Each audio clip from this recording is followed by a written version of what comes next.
Boa noite.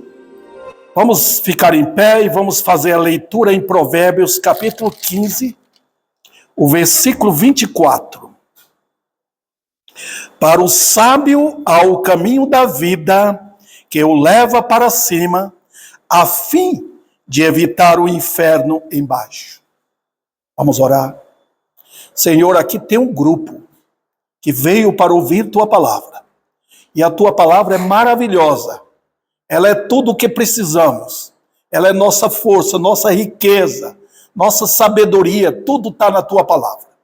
Então queremos aproveitar bem ao máximo esse texto de Provérbios para aplicar em nossas vidas, para andarmos como o Senhor quer que nós, os crentes, andemos. E envia também, Senhor, Tua palavra é incrível. Envia pela internet, chega aos corações, edifica Teus santos e converta Teus eleitos, para a glória Tua, em nome de Cristo. Amém. Podem sentar, irmãos. O tema da mensagem desta noite é Caminho só para o sábio. Eu quero que vocês que estão com a Bíblia aberta, olhem para o texto. Ouça o que o pastor está pregando e veja no texto se é verdade. É assim que nós devemos ser. Examinando bem para ver se o que o pastor está falando é verdade. Os homens erram, a palavra de Deus não. Eu trouxe esse tema hoje à noite. Por quê? Porque hoje, queridos irmãos, há uma grande carência de homens e mulheres sábios. O mundo está tão cheio de maldade que você não vê mais quase ninguém, são muito poucos, homens e mulheres sábios. Mas eu estou falando sábio aqui do ponto de vista bíblico. Tem muita gente que fez faculdade, tem muita gente esperta no mundo. Não estou falando desta sabedoria que o mundo conhece. E esse versículo aqui, ele é de grande proveito para nós. Quando vemos que o que está em voga hoje, o que está em alta hoje, é a soberba. Dentro e fora das igrejas, irmãos. Eu preguei em várias igrejas já. Eu já percebi que o que está em alta hoje é a soberba que os homens respiram fora e dentro da igreja. Claro que tem muitos santos de Deus, homens e mulheres humildes, quebrantados no coração. É tão difícil achar, uma raridade hoje. E, olha, quando vemos a soberba humana em alta, e é triste ver, porque a soberba, em lugar da sabedoria bendita, só leva para os perigos eternos. E nós, os crentes, nós temos que ter todo dia, aquela oração firme: Senhor, me livra da soberba. Davi reconheceu isso. Depois que ele cometeu aquele pecado tão sério de manchar uma família, matar um senhor, ele diz lá no Salmo 19, que da soberba teu servo seja livre. Eu tenho aqui no texto, irmãos, que eu quero explicar para vocês. Eu vou pedir para vocês, fixem no texto, porque é chamado mensagem textual, tá? Eu vou encontrar todos os pontos aqui dentro do texto. Primeiro nós vamos conhecer quem é o sábio. Nós vamos ver as duas palavras, 3 palavrinhas ali, para o sábio. Os irmãos estão vendo aí? Segundo lugar, nós vamos conhecer o caminho do sábio. Porque diz ali, para o sábio há o caminho. E em terceiro lugar, por último, nós vamos ver o perigo para a alma que não foi salva ainda. Vamos lá. O primeiro nós temos aqui. Vou ler de novo o texto para os irmãos compenetrar. Eu sei que vocês estão com a Bíblia aberta, mas diz o texto aqui: para o sábio há o caminho da vida que o leva para cima, a fim de evitar o inferno embaixo. Primeiro, a primeira lição que desponta aqui é: vamos conhecer. Será que eu sou um sábio? Cada crente deve examinar isso à luz da Bíblia. Nós vamos ver aqui, irmãos, o sábio visto do ponto de vista bíblico. Nós não nos afastamos da palavra, porque ela tem sua voz uníssona. É a Bíblia de Gênesis e Apocalipse falando e falando aos homens. É Deus falando. Então não vamos sair daqui. A lição que temos aqui é a seguinte: a sabedoria de Deus versus a sabedoria humana. Totalmente diferente. Uma sobe e outra desce. Os irmãos vão lembrar aqui que sabedoria de Deus é aquela que leva o homem para cima. Os irmãos estão vendo aí? Então, queridos irmãos, o que é que Paulo fala? Lá em 1 Coríntios, vamos dar um pulo lá? Eu quero que os irmãos segurem. Eu tenho aqui essa fitinha aqui, aliás, tem duas. Eu coloco aqui porque quando eu tenho que voltar, eu não gastarei tempo procurando novamente. Tá? Vamos para 1 Coríntios. O que aconteceu lá em Corinto, na igreja? O fato é que na igreja de Corinto, estava entrando, e entrou mesmo, não estava entrando, entrou uma divisão, criando o quê? 4 grupos. O grupo de Apolo, o grupo de Paulo, o grupo de Pedro e o grupo de Jesus. Vendo? Então, o povo lá, como é uma região muito envolvida com sabedoria humana, aquela região da Grécia, naquele tempo era assim. Nós não tínhamos pessoas tolas naquele tempo, tinha muita gente inteligente. Naquela época é que veio, irmãos, aqueles grandes sábios, né? Que hoje tanto falam deles. Mas entrou na igreja. E sabe o que aconteceu? Paulo soube. E ele enviou essa carta não foi para maltratar os irmãos. Paulo era um homem sábio, bondoso, mas ao mesmo tempo firme. Tá? Ele sabia falar e mostrar firmeza para os irmãos, além de amor bíblico. O que Paulo fala? Olha o capítulo 2, irmãos. Nota como ele trata aqui de quê? Eu estou aqui em Romanos, mas é 1 Coríntios. Tá? Vamos lá. Ele trata de quê aqui? Observe, irmãos. Quando ele diz para os irmãos: eu, irmãos, quando fui ter convosco, anunciando-vos o testemunho de Deus, eu não fiz com ostentação de linguagem ou de sabedoria. Isso é tão perigoso dentro da igreja, irmãos. Por qual razão? A razão única é que a tendência dos homens é adorar homens.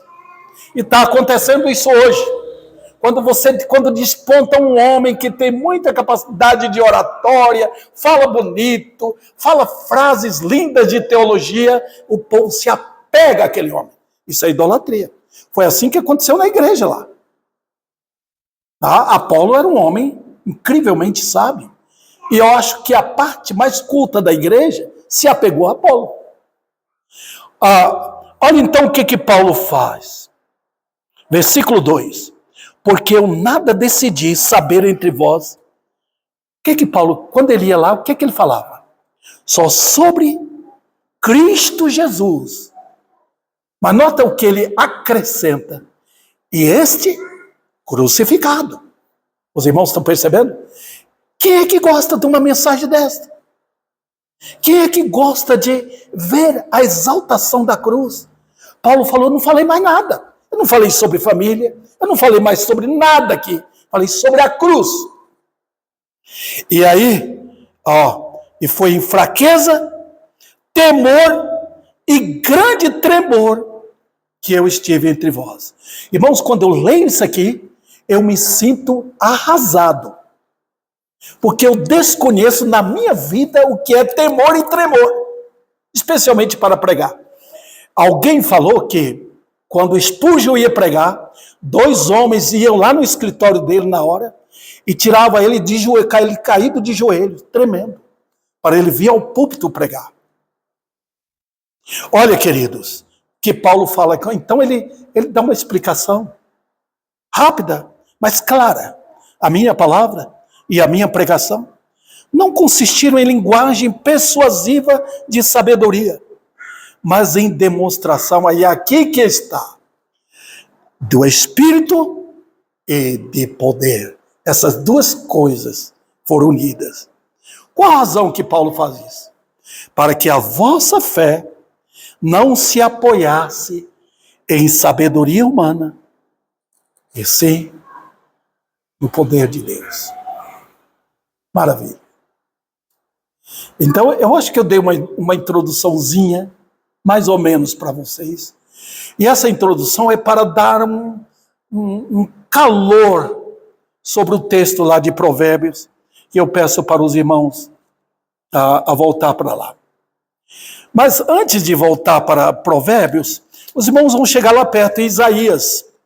Tá? Ainda, vamos ver Isaías capítulo 11, versículo 2. Para os irmãos ver quem era Jesus.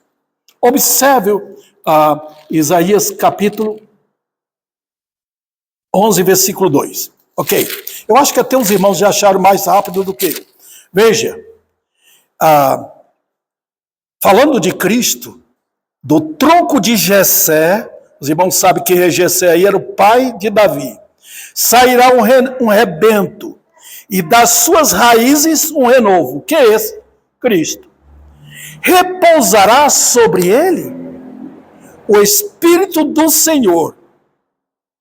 Que Espírito é esse? É o Espírito de sabedoria. Os irmãos estão percebendo? Jesus era sábio. Os irmãos podem olhar o ministério deles em Mateus, Marcos, Lucas e João. Os irmãos veem que aqueles 4 evangelhos mostram a perfeição de Cristo em sabedoria. Ele mostrava graciosidade, sim. Ele era maravilhoso. Jesus era belo em todos os aspectos.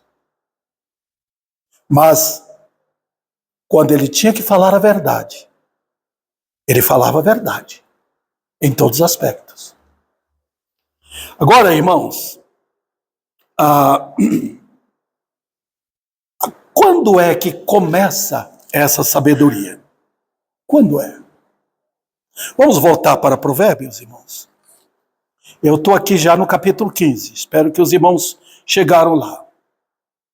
Quando é que começa? Eu acho que Provérbios já expõe claramente. Se os irmãos olharem o capítulo 1, os irmãos vão lembrar.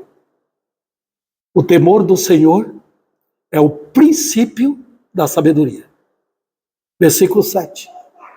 Os irmãos lembram desse versículo? O temor do Senhor é o princípio da sabedoria. E agora eu quero expor para os irmãos o seguinte, que qualquer pessoa que diz que é crente e não tem o temor de Deus não é crente.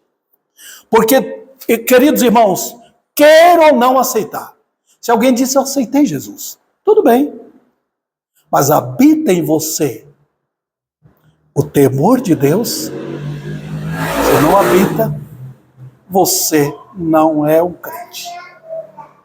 Porque a primeira coisa que acontece na conversão de alguém é que ele é tomado pelo a magnificência do arrependimento, de tal maneira que a pessoa fica conhecendo Deus no íntimo. Os irmãos lembram daquele texto lá em Salmo? Quando Davi confessou, ele caiu aos prantos aos pés de Deus, depois que Natã veio e apontou o pecado dele. Você adulterou e você matou. Quando Natã sai, aparece o Salmo 51. É impressionante. Os irmãos leiam 2 Samuel capítulo 11 e depois liga com o Salmo 51. Quando Natã vai embora, Davi entra na presença de Deus. Eu pequei contra ti. Que incrível homem! Não obstante o pecado dele, ele mostrou que é um homem crente, que quando cai, levanta pelo poder da graça. Ele foi aos pés, não quero nada, Senhor, não quero nome, não quero grandeza de posição de rei, eu quero o Senhor. E então, ele faz a confissão ali no versículo 5. Em pecado me concebeu minha mãe. E então no versículo 6 ele diz, o Senhor requer a verdade no íntimo, não é por fora. Tem muita gente recebendo a verdade apenas aqui. Mas é a verdade quando chega no santuário, lá dentro, atravessa o corpo, atravessa a alma e vai ao espírito. É ali que Deus fala. Nós estamos precisando de ver isso hoje. Pecadores se arrependendo dos seus pecados. Aqui não importa se é rico ou se é pobre, se é jovem, se é adolescente e até criança. Eu já vi criança aqui chorando os seus pecados, gritando. Deus opera assim. A verdade no íntimo. Queridos irmãos, então eu compenetro-me, voltando ao texto em Provérbios, para mostrar o quê? Neste mundo, só tem dois tipos de pessoas. Só. O sábio e o tolo. Se você quer mudar as palavras, muda, mas é a mesma coisa. Só tem o sábio e o tolo. Agora você pode fazer a escada crescer ainda. O salvo e o perdido. O filho de Deus e o filho do diabo. O filho da obediência e o filho da desobediência. A Bíblia não tem meio termo. Então, querido, você é sábio se ouviu a palavra e recebeu a palavra com alegria e Cristo Jesus como seu Senhor e Salvador. Você não tem alguém mais sábio do que você.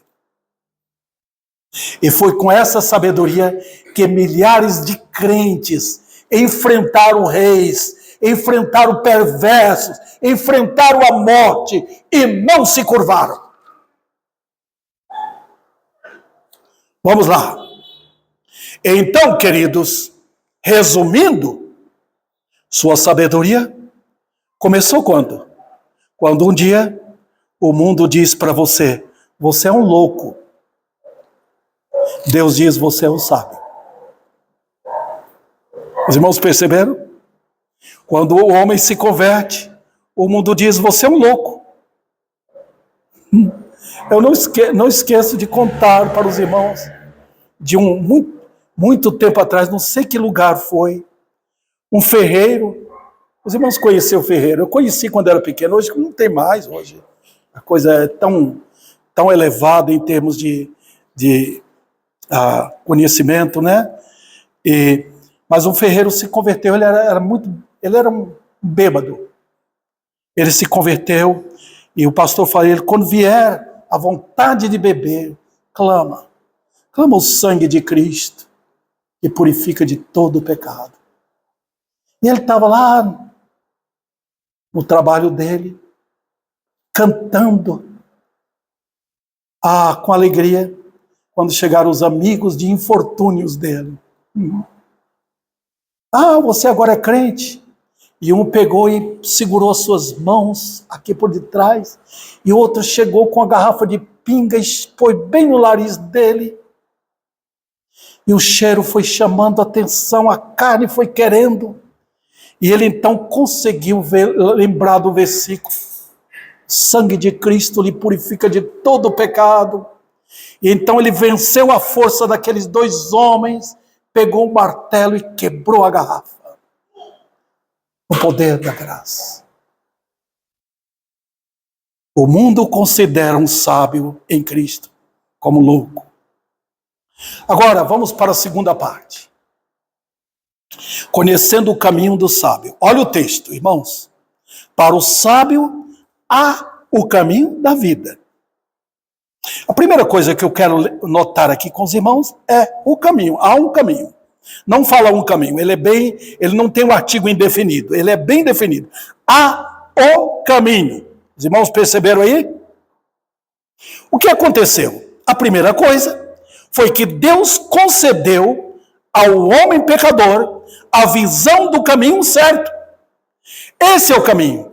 Os irmãos lembram quando Jeremias pregou para o povo lá em Israel, no capítulo 6 do seu livro? Ele estava dentro da sociedade. Jeremias é aquele pregador do ar livre. Ele ia para as praças, ia para as ruas, encontrava o povo e começava a pregar. E o que ele diz? O que ele falou ali? Olha o caminho. Lembra do caminho de Abraão? É isso que ele queria dizer. Olha o caminho antigo. O caminho que Abraão andou.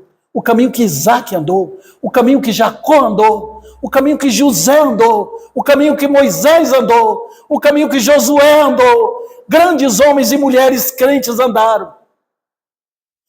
Trilhe esse caminho. É o caminho. O antigo caminho. Os irmãos perceberam que hoje abandonaram o antigo caminho. Eles querem novidade hoje.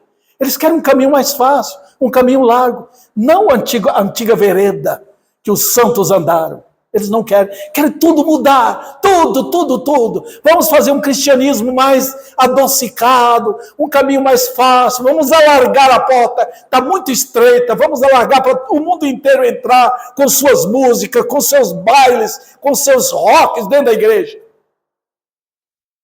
E aqui, irmãos, Deus concede ao homem convertido a visão do caminho certo. E pela fé, ele vence esse caminho. Ao caminho. Isso é o homem sábio. O não convertido, o falso convertido, ele pensa tudo aqui. A vida cristã, irmãos, é caminhar. Não tem cristianismo assim só da mente. A fé tem dois amigos que andam juntos com a fé. Do lado direito, o arrependimento. Do lado esquerdo, a conversão. São três elementos que andam juntos. O arrependimento, a fé e a conversão. Tá vendo?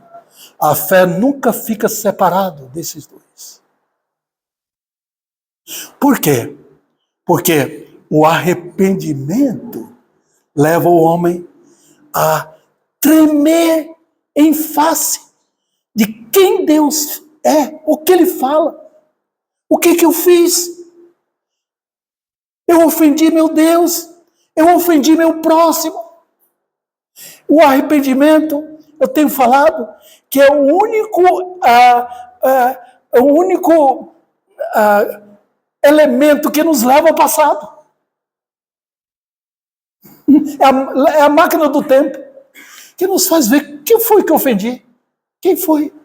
Ofendi minha mãe, meu pai, meus irmãos, ofendi pessoas na sociedade. Ofendi. Então ele volta ao passado. Os irmãos perceberam? Foi a mensagem de João Batista.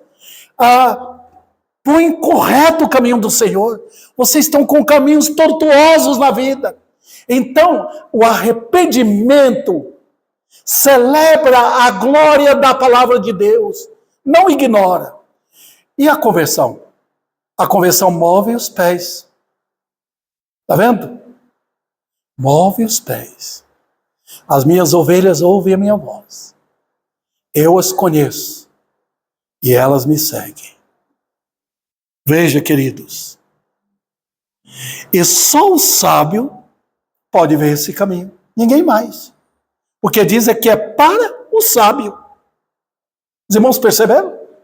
Então não adianta você tentar pegar alguém que não é sábio para fazê-lo crente. Você está puxando defunto para dentro da igreja. Impressionante.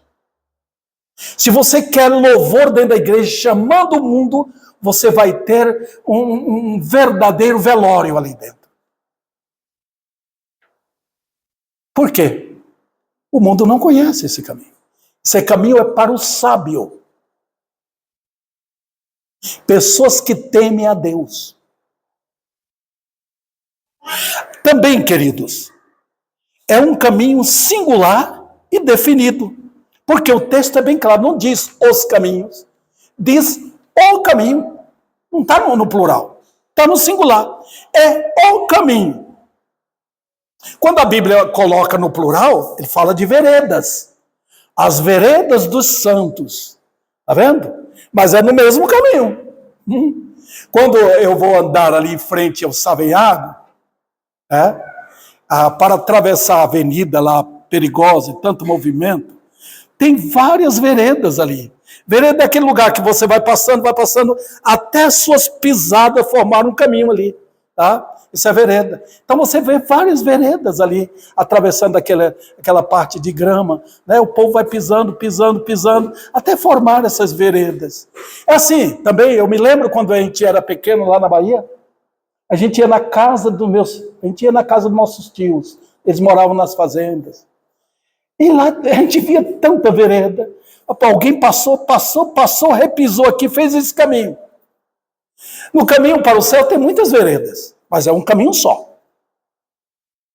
Milhares de santos passaram. Aqui passou Samuel, aqui passou Moisés, aqui passou Abraão. Eu lembro, aqui passou minha mãe, que era uma crente firme. Aqui passou fulano, milhões e milhões de crentes fizeram veredas dentro do caminho. Agora, irmãos, há um glorioso fato nesse caminho. Qual é? É o caminho da vida. Está vendo o texto? É o fato que nós não podemos deixar de lado. Esse é o caminho da vida. Eu nunca vi uma época como a de hoje, irmãos, que homens e mulheres, jovens, todo mundo luta por uma vida melhor aqui.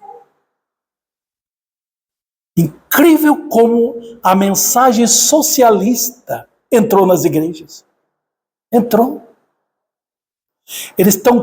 O que eles fizeram em várias igrejas? Eles abriram a porta, alargaram a porta estreita e o mundo entrou. Vamos para cá, nós temos a mesma linguagem, nós temos a mesma música. Jogaram fora os nossos hinos antigos, aquelas mensagens santas feitas por homens e mulheres que sabiam o que criam. Hinos que nossos antigos cantavam com alegria e prazer. Jogaram fora e trouxeram um novo estilo para dentro das igrejas. Uma mensagem mais agradável. Eu quero sentir a presença de Deus. É isso que tem. Não é viver pela fé. Não é postar os pés no chão, firmados na graça, e viver como deve viver um crente. Sóbrio, conforme a Bíblia ensina. Aqui, entretanto, diz, há o caminho da vida. Eu quero mostrar para os irmãos aqui, por que fala caminho da vida?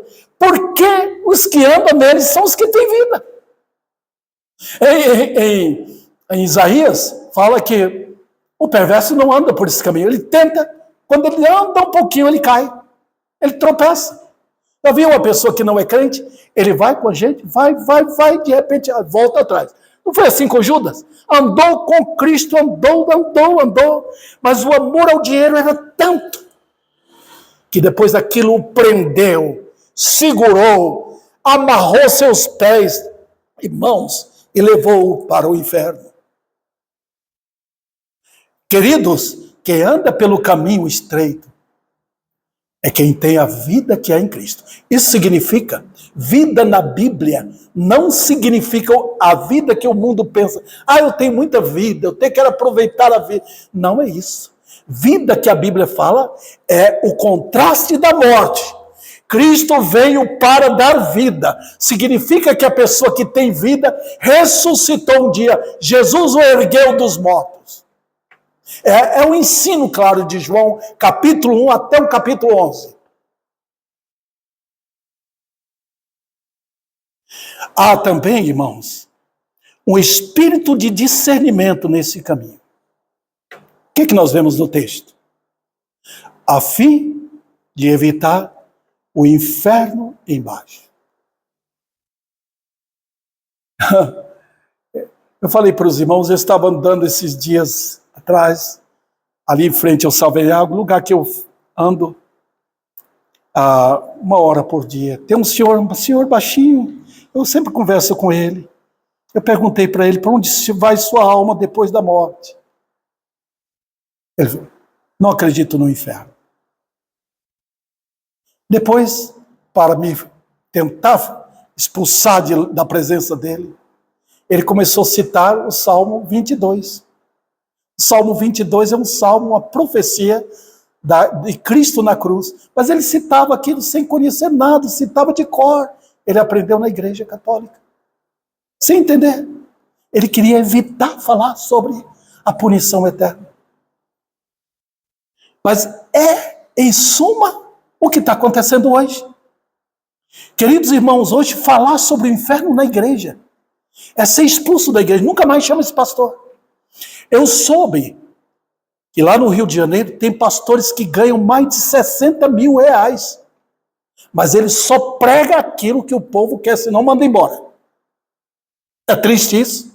É. Os pastores fiéis são colocados de escanteio.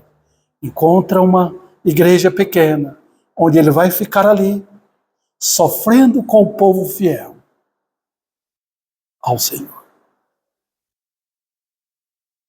Olha, queridos, mas a Bíblia mostra o inferno. A Bíblia fala mais do inferno do que sobre o céu. Acredita? E se tem um livro que trata sobre o inferno, é o livro de Provérbios. Não podia ser, né? Porque é um livro de sabedoria, mas é um livro que fala muito sobre o inferno. Está dizendo aqui, eu quero fugir da ira vindoura. Os irmãos estão percebendo? Foi assim que aconteceu com a igreja de Tessalônica. Lá no capítulo 1, que Paulo escreveu naquela primeira carta. Aqueles homens e mulheres que se converteram, eles passaram a trabalhar para o Senhor. Eles estavam tão deslumbrados com a verdade do Evangelho, que eles falavam, nós jogamos os ídolos fora.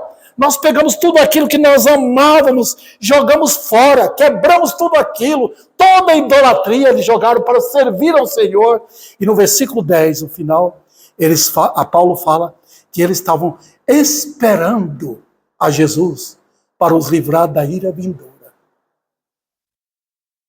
O povo hoje não sabe o que é a ira de Deus. Não sabe o que é o Deus da Bíblia. Se você não corre para Cristo, você está em perigo eterno. E Deus não olha a sua face. Se você frequenta esta ou aquela igreja, não importa. Ou se você não correu para Cristo, não foi acolhido pelo Salvador e Senhor, você está em perigo.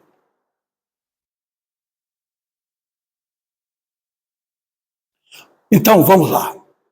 Diante desse fato, eu tenho aqui, pelo menos, da minha parte, 2 liçõezinhas. Primeiro, vamos discernir o Deus da glória, que julga. Deus é um Deus de amor. Amor infinito, amor eterno ele tem pelo seu povo eleito. Mas ele é o Deus de ira. O mesmo tamanho do amor é o tamanho da ira de Deus.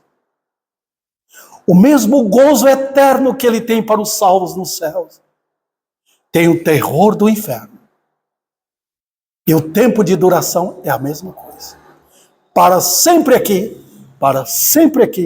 e não tem jeito mais. Outro detalhe. Nós precisamos ver que há um espírito de engano que atua. Satanás trabalhou tanto no Brasil esses anos, irmãos, que o povo hoje é todo mundo evangélico. Todo mundo professa que tem Jesus. Todo mundo canta louvor para Jesus. Todo mundo, não achamos nenhum pecador hoje. Você não acha um pecador hoje. Está todo mundo sentindo bem. Está todo mundo dizendo que ora, que tem Jesus no coração e vivendo no pecado.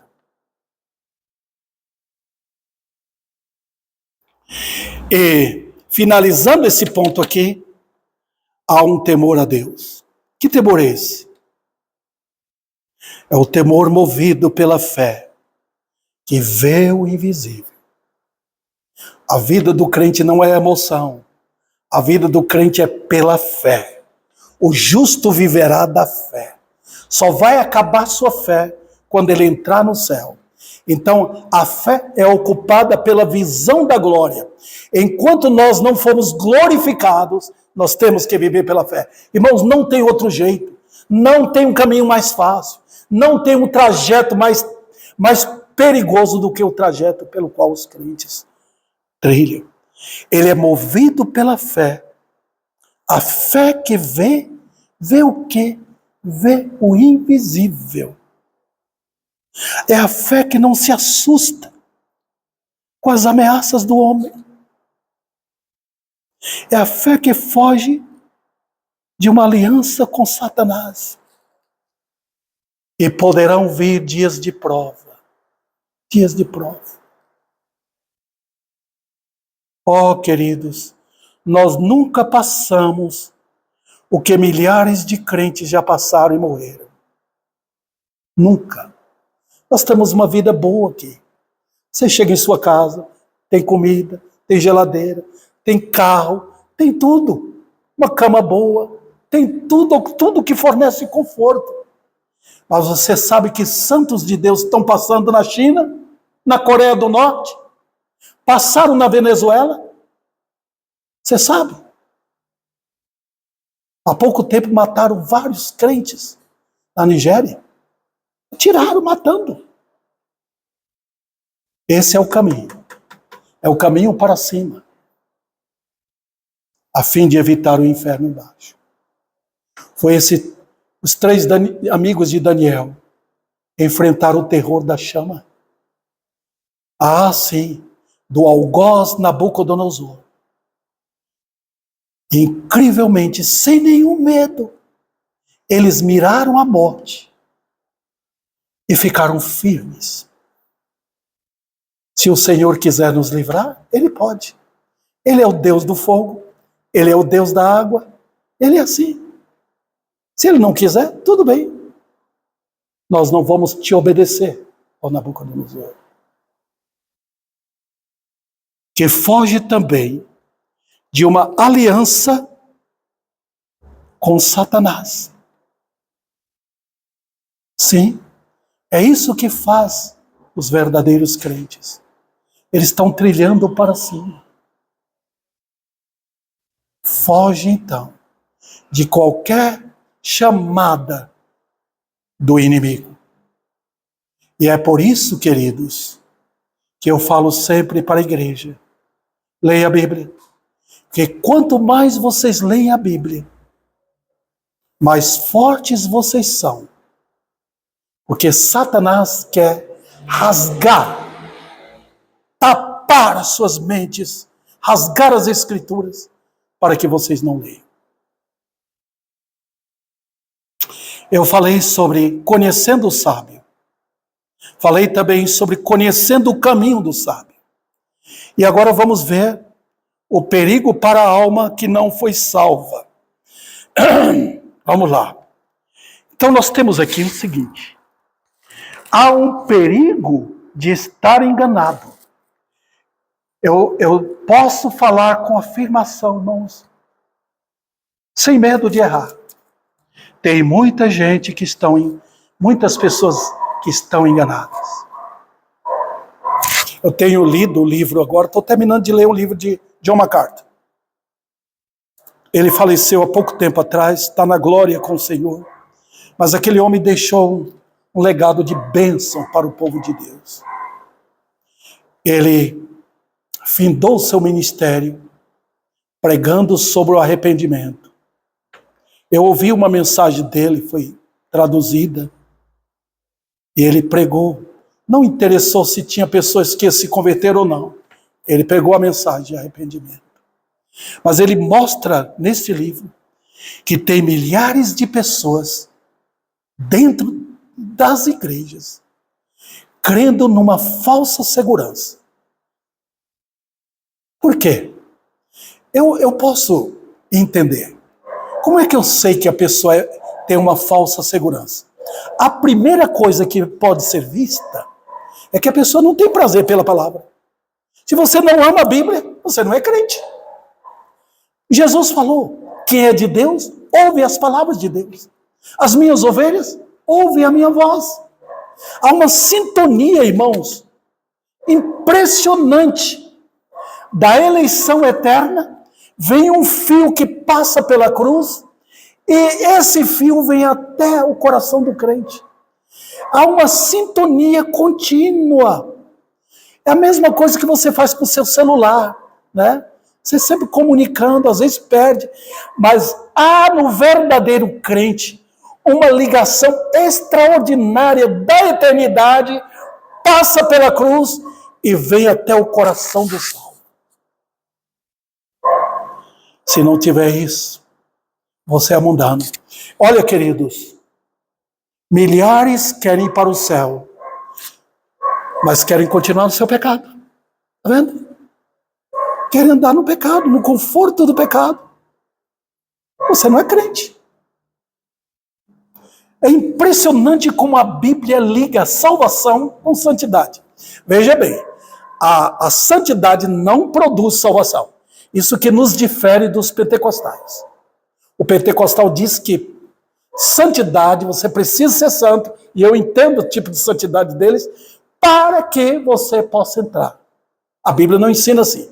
A Bíblia ensina salvação que traz santidade, que opera a santidade. Os irmãos perceberam? Então, quando uma pessoa é realmente crente, ela ama a santidade de Deus, ela está cheia de defeito, cheia mesmo. Muitos tropeçam, muitos afundam na vida, mas nota que ele é erguido de novo pela fé. É assim que o crente é. Os irmãos perceberam então? Então, cuidado com o quê? Ao pensar que você é sábio, você é louco. Está vendo? Quando você pensa que é salvo, quando você pensa que é um sábio, você é um louco. Lembra que Jesus fala em Mateus 7? Muitos vão dizer, Senhor, eu fiz isto. Justiça própria, está vendo? Eu orei, expulsei demônios.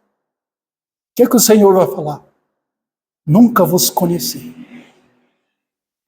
Então, cuide ao pensar que é sábio, quando é louco. Segundo lugar, lembre que Satanás é o maior enganador que tem. E sabe também que o pecado engana. O pecado, ele é ardiloso no íntimo. Ele faz você sentir tão bem no culto, que você pensa que é de Deus, mas você não se humilhou. A vida cristã é traçada em humilhação, quebrantamento, vida de oração, vida de petição. Senhor, guia a minha vida. Você vê um crente assim, ele vem para a igreja, ele quer aprender, ele quer saber, ele quer crescer. Isso é santidade. Impressionante, a santidade nunca vai deixar você orgulhoso. Vai deixar você sempre lá embaixo. Porque a graça opera dessa maneira.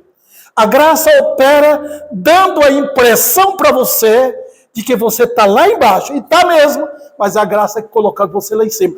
Veja, irmãos, impressionante o que a graça faz. Enquanto o pecado eleva seu ego, ele põe nas alturas de uma aparência de liberdade, a graça mantém você humilde lá no pó.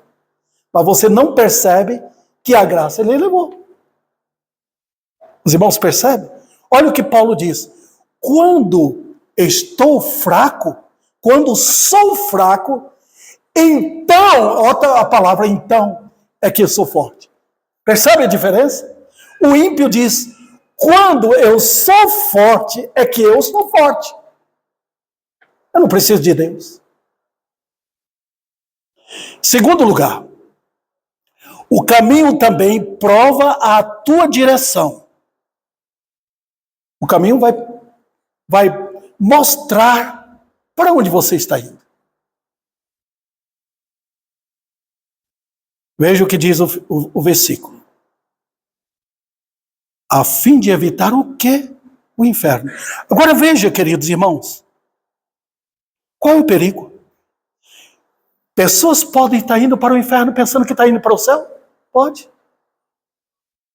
Pessoas podem estar fazendo festa religiosa no caminho largo, sem perceber o perigo. Eu lembro daquela rainha perversa Jezabel. Deus deixou que ela ficasse velha. Velha. Morreu com a idade bem avançada. Mas antes de morrer, ainda estava pronta para pintar seus olhos para receber os homens na casa, no palácio. Até que os cães comeram toda a sua carne. Ficou só o esqueleto. Os irmãos percebem? Ela sentia paz com o pecado dela. E Deus deixa. É impressionante o que Provérbios fala. Que Deus vai prendendo cada vez mais. Que um homem vai para o bar, ele fica mais preso ainda.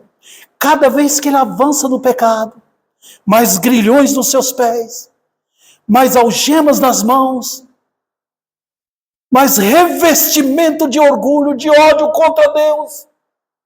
Provérbios capítulo 5. Deus sabe como amarrar e dar a impressão para o ímpio que ele é uma pessoa livre.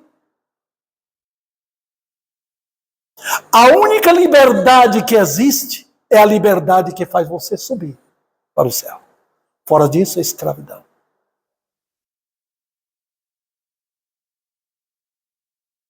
Qual é o perigo? É o inferno. É fácil descer, é difícil subir.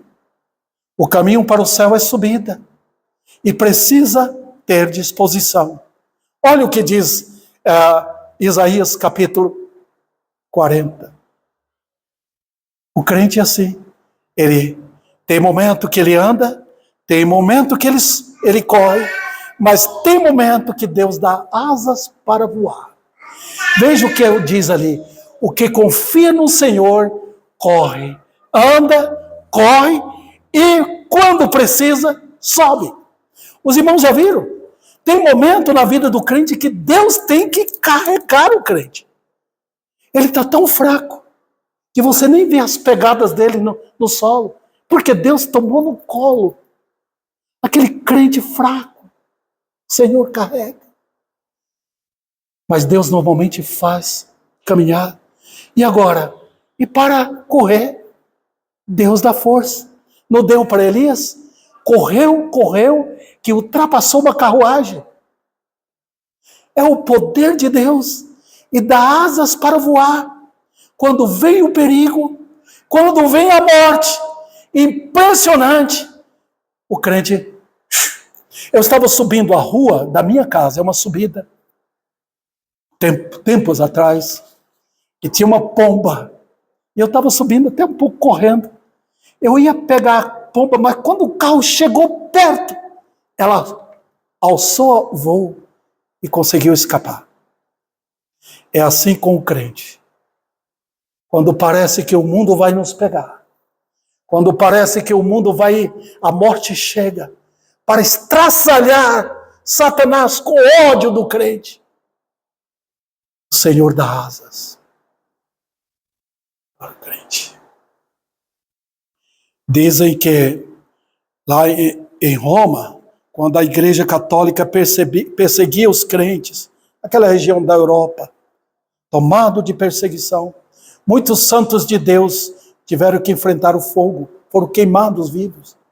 Pegaram uma adolescente crente e queria fazer com que ela deixasse.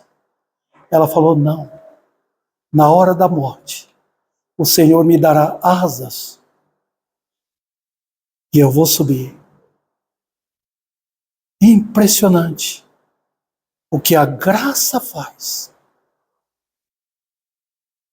Eu não sei o que nos espera adiante. Nós temos um Deus que conhece o nosso caminho, queridos. Ele vai guiando o seu povo. Eu tenho lido várias e várias vezes a palavra de Deus. Várias e várias vezes.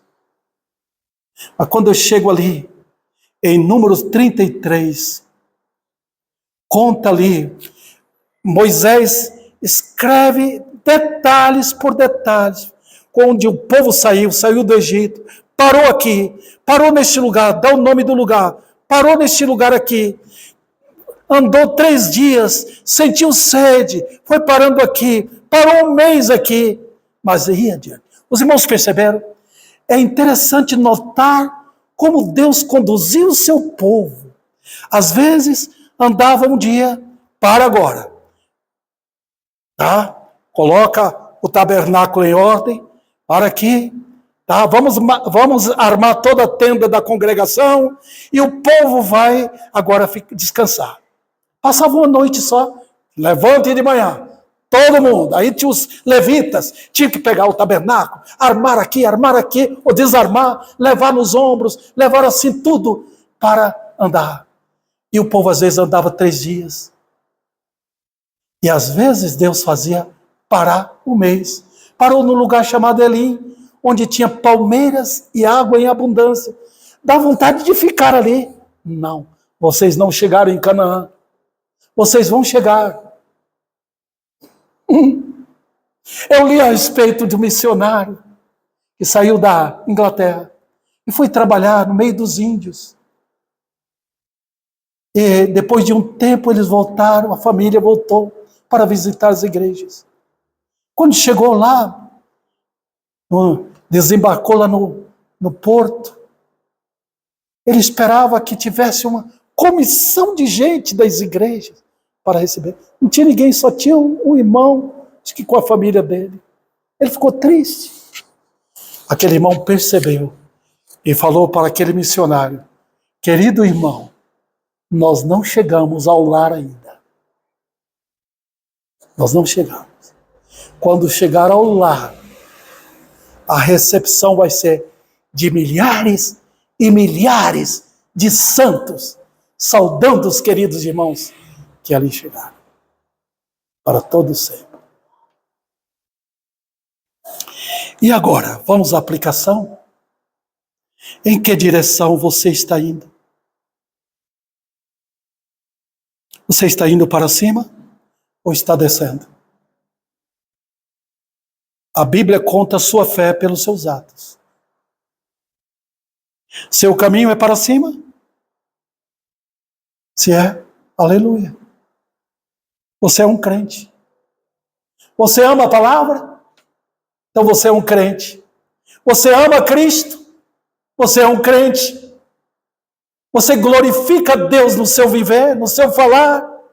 Você foge do mal? Você é um crente. Você ama aprender e quer crescer na graça? Você é um crente. Mas há o temor ao Deus vivo no seu coração? Aleluia! Você é um crente. Você não apenas simpatiza. Tem muitos que simpatizam com a vida cristã, mas não seguem a Cristo. Cristo chama pecadores. Quando ele diz, vinde a mim, ele está falando, vinde a mim. Ele chama para ele. O eleito é de Cristo. Quando ele chamou Zaqueu, Zaqueu foi. Quando ele falou para o ladrão na cruz, foi um encontro maravilhoso. Foi para o céu logo. Quando ele chamou Mateus, Mateus levantou para segui-lo. É o chamado a ele. Ele é o Senhor.